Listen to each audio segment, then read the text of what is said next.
Salut et bienvenue dans cette nouvelle vidéo. Aujourd'hui, je vais vous montrer comment est-ce que les hackers font pour prendre le contrôle d'une machine à distance. Dernièrement, je vous ai montré comment est-ce qu'on pouvait prendre le contrôle d'une machine à distance en envoyant un malware à la cible. Une fois que la cible clique sur le malware pour exécuter, c'est comme ça qu'on prend le contrôle du PC. Donc aujourd'hui, je vais vous montrer une deuxième alternative. Aujourd'hui, ce qu'on va faire, c'est qu'on va prendre le contrôle d'une machine. Aujourd'hui, ce qu'on va faire, c'est qu'on va prendre le contrôle d'une machine sans qu'un utilisateur n'ait fait quoi que ce soit, sans aucune action de l'utilisateur. Et pour ce faire, aujourd'hui, nous aurons toujours nos deux machines. Voici notre première machine qui est la machine Windows XP, que nous voyons tous, une machine Windows XP normalement. Et la deuxième machine que nous allons utiliser, c'est la machine Kali Linux, que voici. Donc, la première des choses à faire, lorsqu'on arrive sur une machine, lorsqu'on est sur un réseau, est d'identifier toutes les machines qui sont sur ce réseau. Et pour cela, je vais utiliser la commande suivante. Donc si je reviens d'abord ici, je mets en plein écran. Et pour connaître la plage des réseaux que j'utilise, je vais taper cette commande if config. Une fois que j'ai tapé cette commande, je vois que mon réseau est le 192.168.1.116 qui est le suivant. Et le masque est le suivant, 255.255.0. Donc, ce que j'ai comme information, c'est que sur mon réseau, toutes les plages, tout le dernier chiffre peut prendre de la machine de 0 à 255, donc 256 machines. Et pour cela, il doit découvrir toutes les machines qui sont sur ce réseau. Pour découvrir toutes les machines qui sont sur le même réseau que moi, je tape la commande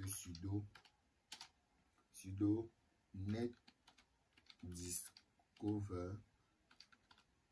Sudo net discover, je mets le paramètre R pour spécifier l'adresse.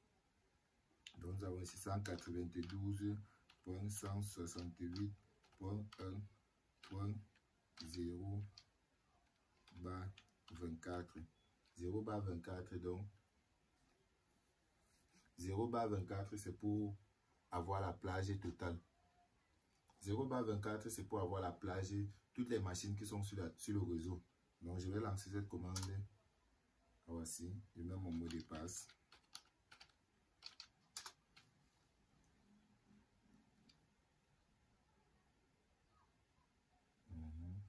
Elle est en train de me lister toutes les machines. Elle me liste toutes les machines qui sont sur ce réseau.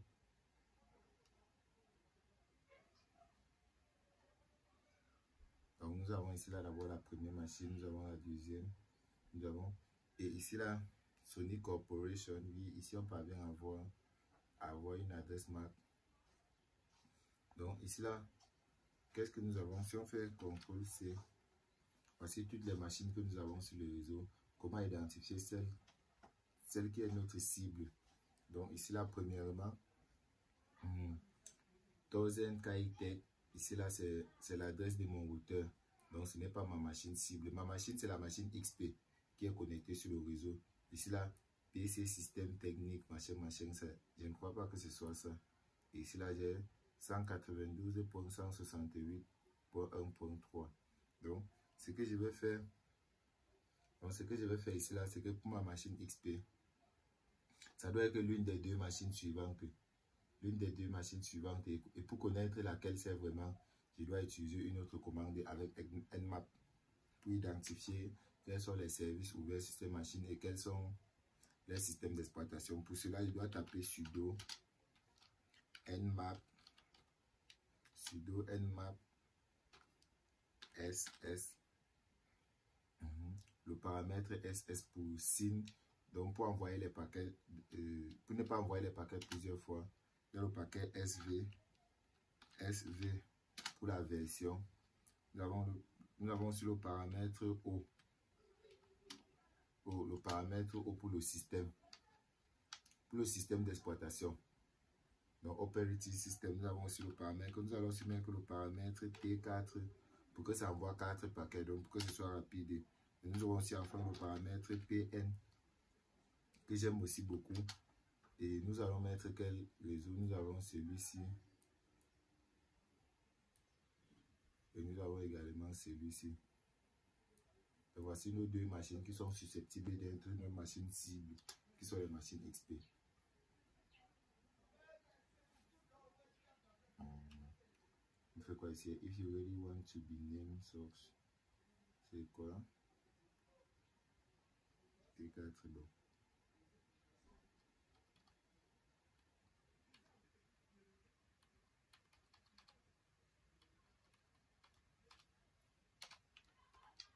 Je fais ce qu'ils me disent.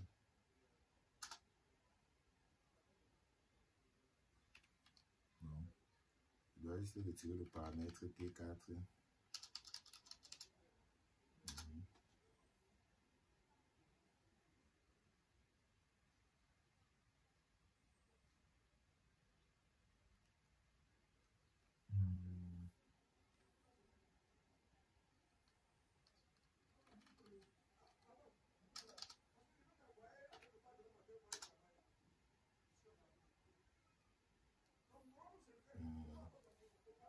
Comment on peut identifier. Bon, je ne sais pas comment est-ce que je ne parviens pas à lancer les. Si tu tapes nmap h, qu'est-ce qu'on nous donne ici? Bon, si on veut scanner plusieurs réseaux, on doit les séparer par un slash. Ok, c'est bon.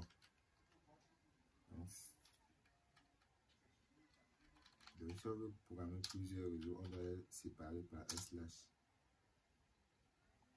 Output file name begin with.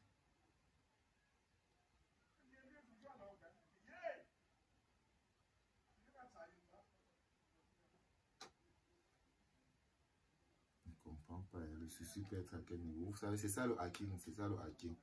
Tu vois toujours des petites choses. Et c'est le fait de résoudre ces petites choses. C'est le fait de résoudre ces petits problèmes. Même les problèmes les plus banals. C'est ça qui permet qu'on évolue progressivement. Donc ici là, continuellement à hacker, il y a toujours quelque chose à faire. Rien n'est totalement droit. Vous serez toujours en train de tomber sur certains obstacles par-ci et par-là. Donc, bien, je dois laisser ceci ici et prendre juste le paramètre VN et je prends le paramètre A. Voilà. Voilà, ça c'est parti.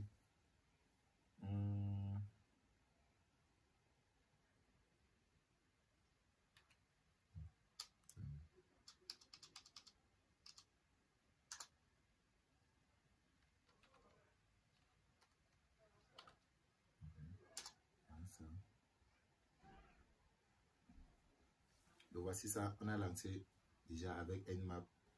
J'ai essayé de lancer avec les deux cibles en même temps. C'était pas très facile. Bon, il y a toujours une autre méthode à faire. Je l'ai juste oublié, mais pour pouvoir avancer plus vite, je vais faire je lance d'abord la commande avec celle-ci. Après, je vais lancer la commande avec le deuxième, si ce n'est pas ma machine XP ici. Mais je sais quand même qu'il y a une machine XP qui est connectée au réseau. Je ne connais pas laquelle. C'est ça que je suis en train de chercher maintenant. Avec ce scan-ci, je pourrais avoir plus de détails. Donc, ce scan nous dit que cette machine, que ce premier PC, c'est... Donc, ce n'est pas ça. C'est Apple iOS 15, 16, Darwin, machin.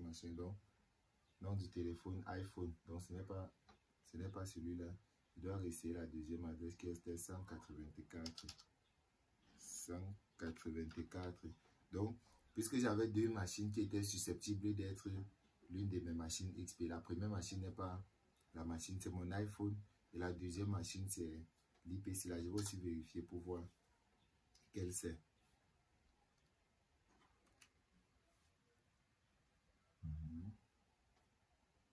Là, ça charge, c'est ceci. Le hacker a tout son temps. Le hacking, on n'est jamais pressé. On peut prendre une heure pour trouver une faille. On peut prendre 5 heures, une journée, voire même une semaine, peut-être un mois. Le hacker n'a rien à faire. Il est là pour chercher jusqu'à trouver. Donc ici, là, qu'est-ce que nous avons comme information? Nous avons port ouvert, Note 10, Roosevelt, Note 10 de Roosevelt. Waouh, donc ce n'est pas toujours ça. Je vais encore essayer la commande Net Discover pour bien voir toutes les machines qui sont connectées au réseau. Non, avant cela, je dois d'abord rentrer sur ma machine XP. Ma machine XP pour me rassurer que ma machine est bien connectée à ce réseau. Donc si je fais CTRL F et que je reviens ici à charger cette machine, si je fais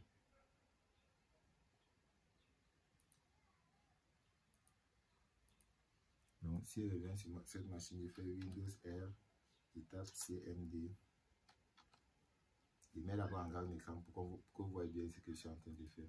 Donc initialement je tape Windows R.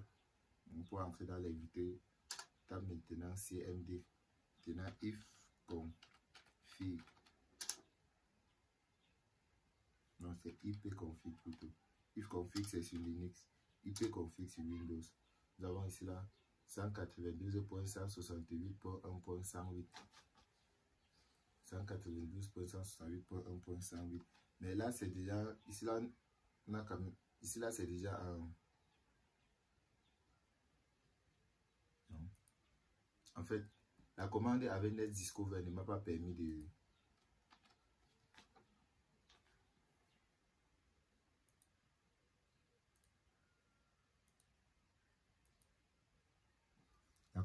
NetDiscover ne m'a pas permis de trouver toutes les machines qui sont sur ce réseau. Donc, ce qu'il doit faire, il doit encore essayer une autre technique avec Nmap. Je devais plutôt lancer Nmap sur tout le réseau. Nmap 192.168.1/024 pour ne pas scanner la première machine qui est... Bon, on verra ça plus tard. Pour ne pas scanner la première machine qui est le routeur. Donc de 0 à 254, ils veulent scanner toutes ces machines. C'est ça, si je lance.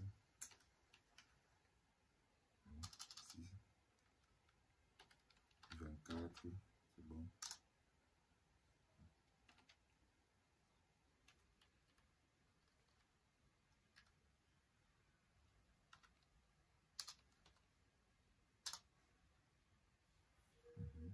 Ceci prendra un peu plus de temps puisque ça va scanner toutes les machines du réseau. Wow, voici ce que notre scan Nmap nous a donné. Ce que notre scan Nmap nous a donné. Wow, ça nous a donné beaucoup d'informations. C'est toutes les informations que nous avons ici. Sur toutes les informations que nous avons ici. Nous avons ici d'abord host in hop. Première machine. C'était quoi? Service c'est DNS mask. Premier service, deuxième service. 80 TCP, HTTP avec une web démo. Donc voici ce que la première machine pouvait nous donner. Cette première machine c'est mon routeur. 192.1.1 c'est mon routeur. Donc avec la page de connexion démo.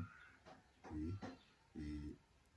Et après ça nous avons un deuxième scan. Notre deuxième cible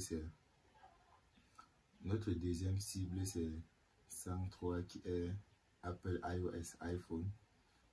Ici là nous avons voici la cible que nous cherchons, c'est bon.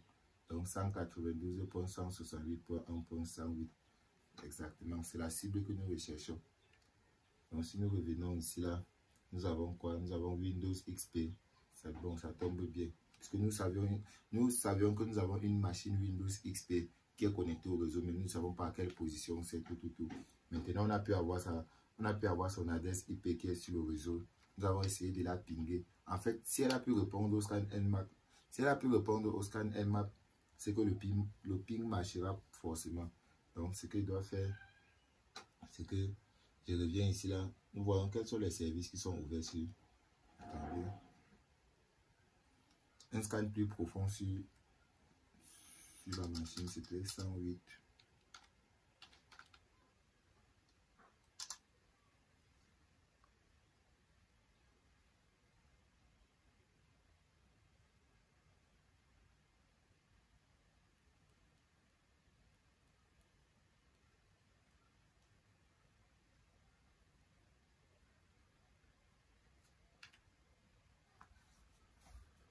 Nous sommes en train de lancer un scan plus profond sur la machine elle seule. Voilà, voici ça. Voici toutes les informations que nous avons. Nous avons les ports ouverts. Nous avons le port 135 qui est TCP, port 139 qui est un port TCP ouvert avec le service NetBIOS SNN. Nous avons également le port 445 qui est aussi ouvert.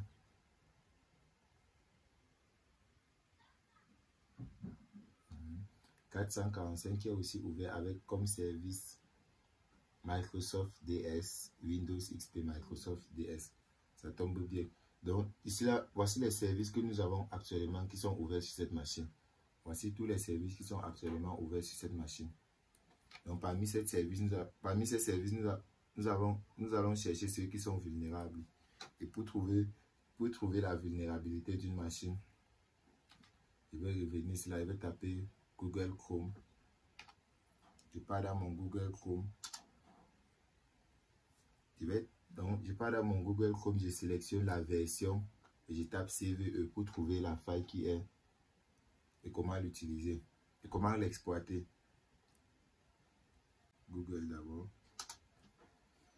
Sur la page de connexion de Google, je tape maintenant. Je reviens ici à mon terminal. Je viens ici à mon terminal. Je recherche quoi? NetBIOS.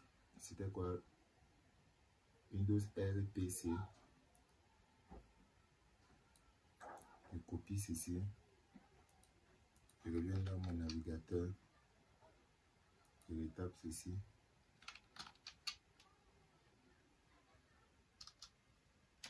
Tape seulement CVE.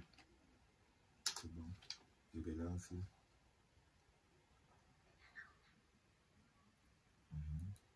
Ah, voici. Donc, vulnerability. J'ai déjà une idée. Si je vais entrer dans la vulnérabilité, voir comment est-ce qu'on pourra l'utiliser, tout.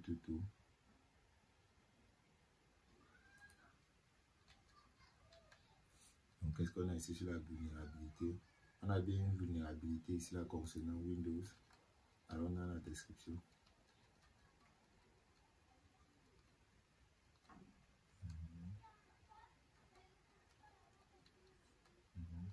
Donc, c'est CVE 2017 861.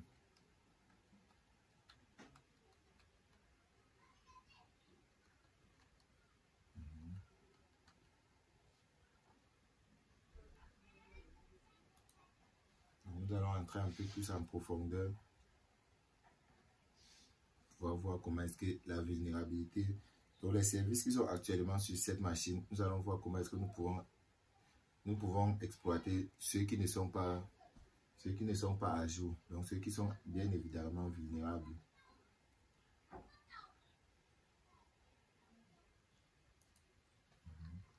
Sur la description de la vulnérabilité, on dit que oui, cette vulnérabilité affecte les machines Windows XP SP3, Windows XP 64 SP2, Windows Server 2003.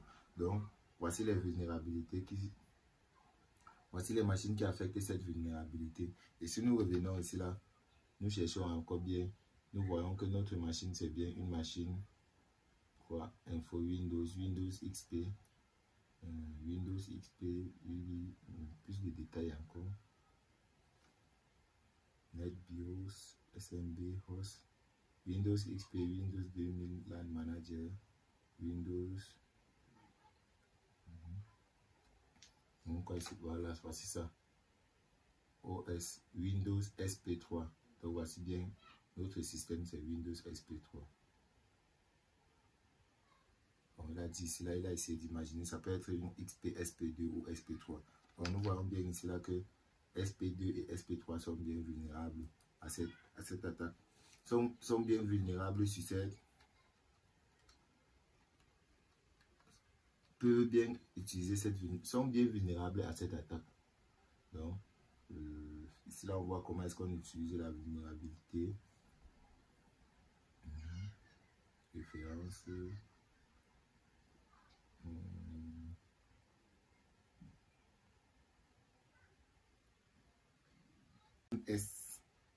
MS 08. Bah, bon, Si je cherche seulement MS08, qu'est-ce que ça me donne? Donc MS08, je vais ici là. Wow.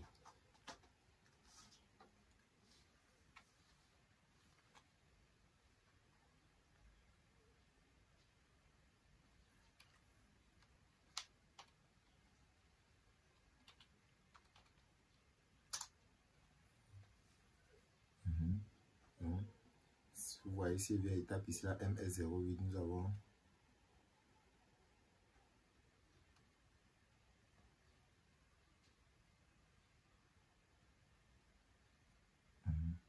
ici la Microsoft Windows NetAPI DDL Code Execution MS08 667. Bon, ça tombe bien. C'est ce qu'on recherchait. Windows Mode. Donc après cela, on lance maintenant. Nous allons lancer maintenant notre commande MSF Console. Donc nous avons trouvé les systèmes qui tournent sur cette machine. Nous avons pu trouver les programmes qui tournent sur cette machine avec leur version.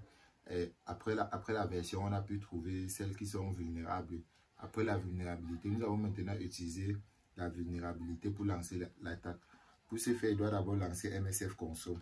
MSF Console. Lancer MSF Console.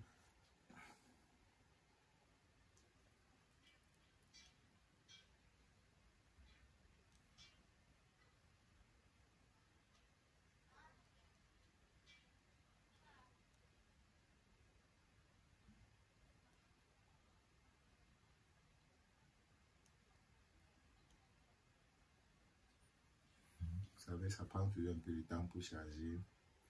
C'est évident. Ça prend un peu de temps pour charger.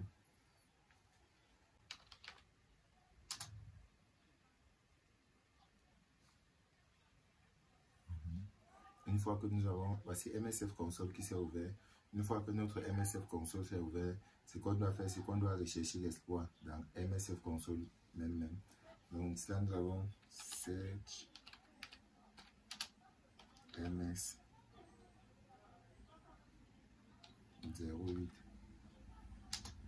Ici, là, c'est seulement cette commande. Qu'est-ce que ça nous donne comme exploit? MS08.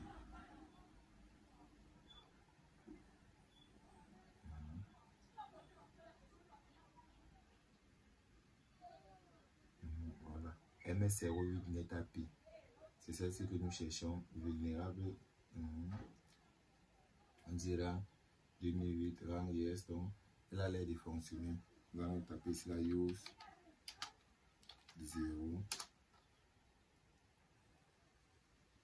Use 0 ou bien use MSF Control NetAPI. Ici là, pour connaître les options que nous aurons besoin, nous avons show option.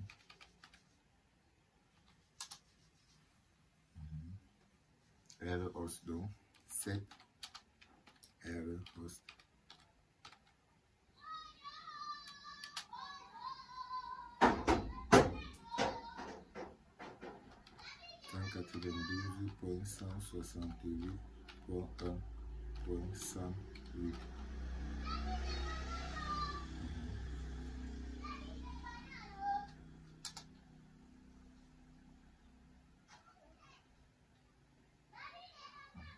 Set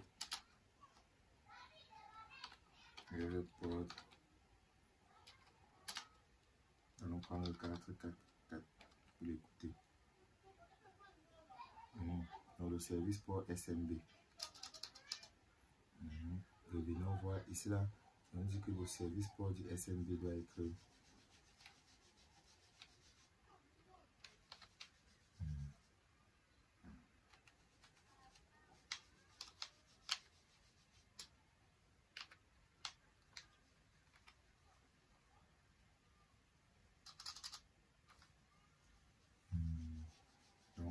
ici là, j'ai fait l'erreur de fermer. Je vais encore revenir pour voir sur quel port est le service. C'était, je crois, 445. Mais bon. History.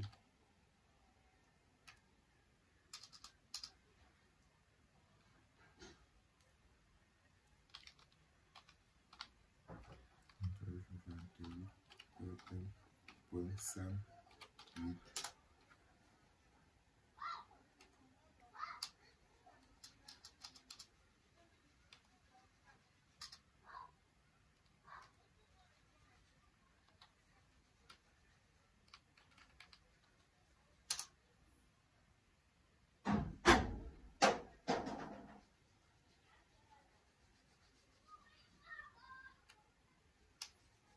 vous avez cliqué ici la Nmap.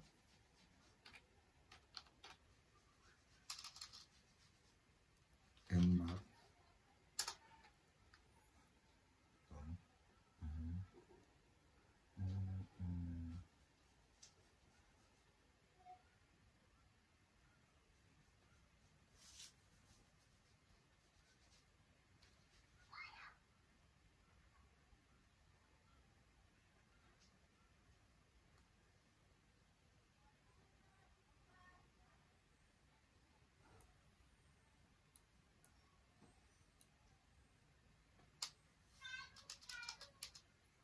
Cent 92.168.1.108.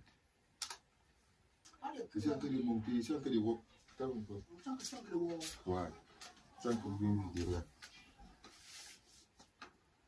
Attends, tu fais la vidéo. Tu ris de quoi, Kaka? Et tu lances le son, non. Après, tu vas tourner les films.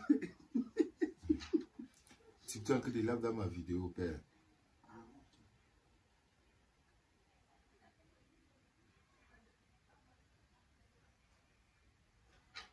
Tu peux ça, non?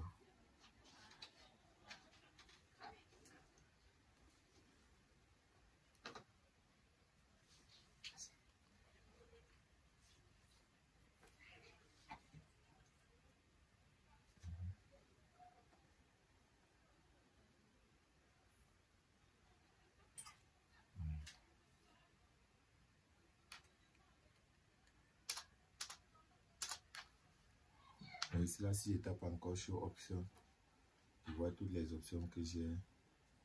Ma cible. Donc, je vais essayer ici, là, je tape d'abord run.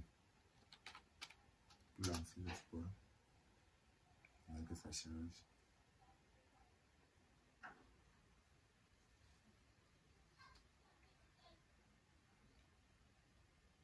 Détection de la cible, voici ça donc. Si tout se passe comme prévu, je vais ici là une session interpréteur. Vraiment, ça a l'air d'avancer bien.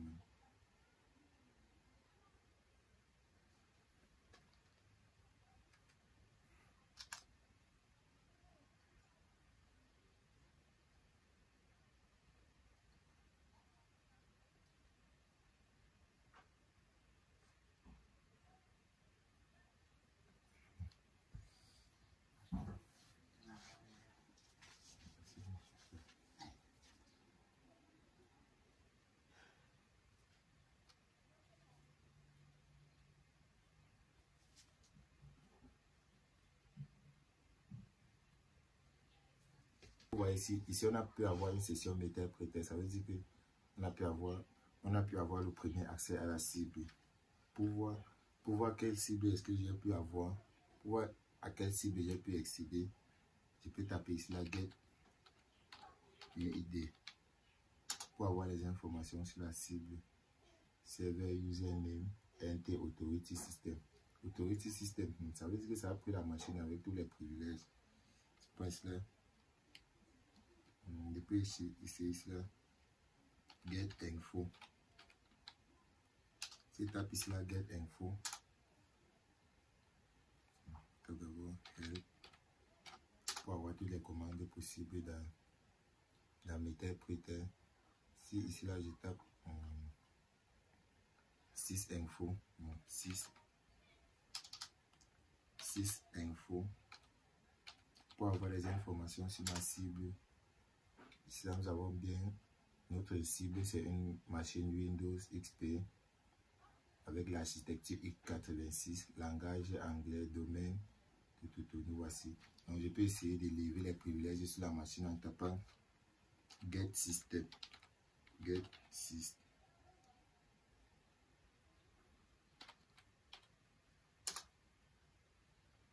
Already running a system. Donc nous avons déjà les paramètres système.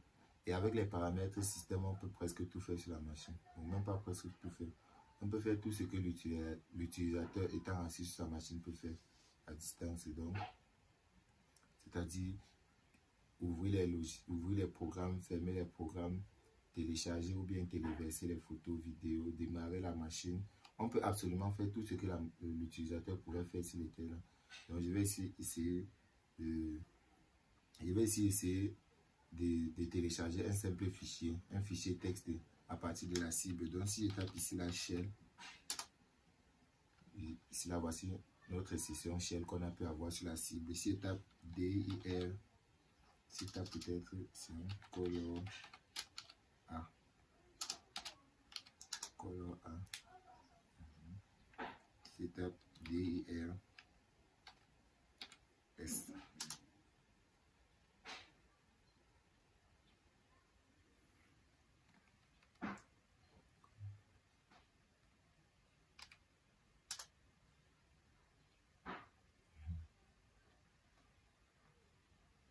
Tu tapes ici ls ou bien dir simple, ça nous donne le chemin du fichier, tout ce qui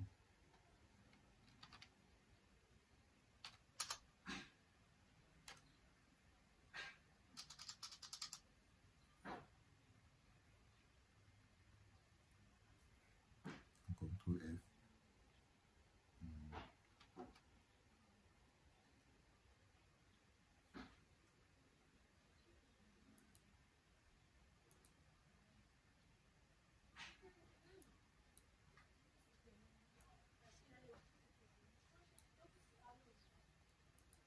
Nous voici, nous avons une session interpréteur et ici là,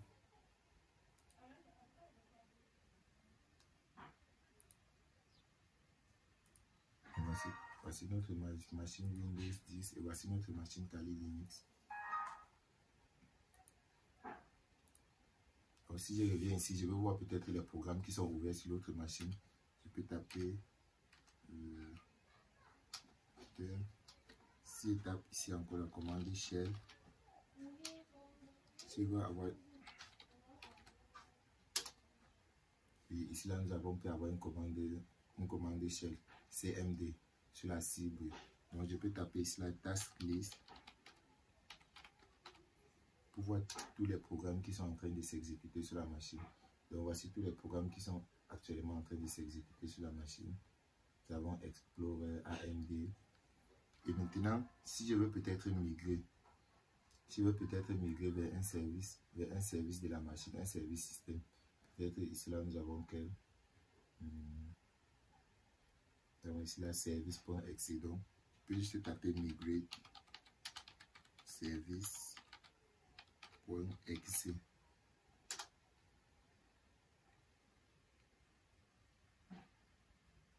Non, là j'étais dans. Si je tape PS, ça nous donne tous les services qui sont illustrés sur la machine.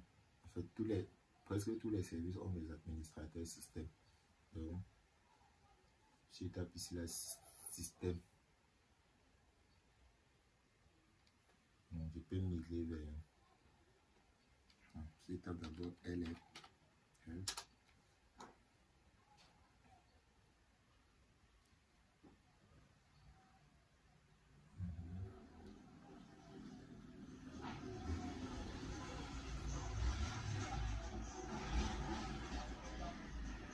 si je tape ici là, oui.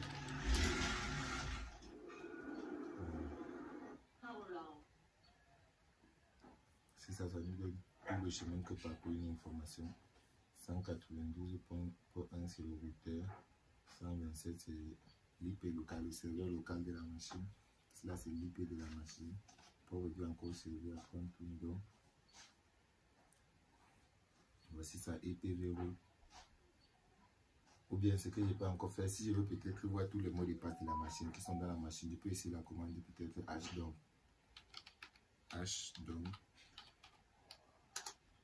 Voici tous les mots de passe de la machine. Les mots de passe qui sont insérés dans la machine, mais ce ne sont pas les mots de passe en clé, ce sont les mots de passe qui sont hachés. Donc qui ont eu un haché, c'est-à-dire qui ont utilisé un algorithme de chiffrement qu'on appelle le hash pour ne pas stocker les mots de passe en clé dans le PC. Mais avec certains outils comme John the Ripper, on peut casser ces mots de passe. Avec ces mots de passe, on essaie de passer à d'autres machines, donc pour élever les privilèges. je peux aussi avoir toute une capture vidéo. Je peux avoir toute une capture vidéo de ce que l'utilisateur fait sur sa machine en temps réel. Je peux copier absolument tous les fichiers, déplacer, redémarrer la machine, lancer une persistance, tout. Donc en fait, c'est ce que je voulais vous montrer aujourd'hui. Comment est-ce qu'on peut faire pour prendre le contrôle d'une machine à distance sans que l'utilisateur sans que l'utilisateur de la machine ne puisse cliquer sur quoi que ce soit, donc aucune action de l'utilisateur. Ce que je comptais vous montrer aujourd'hui.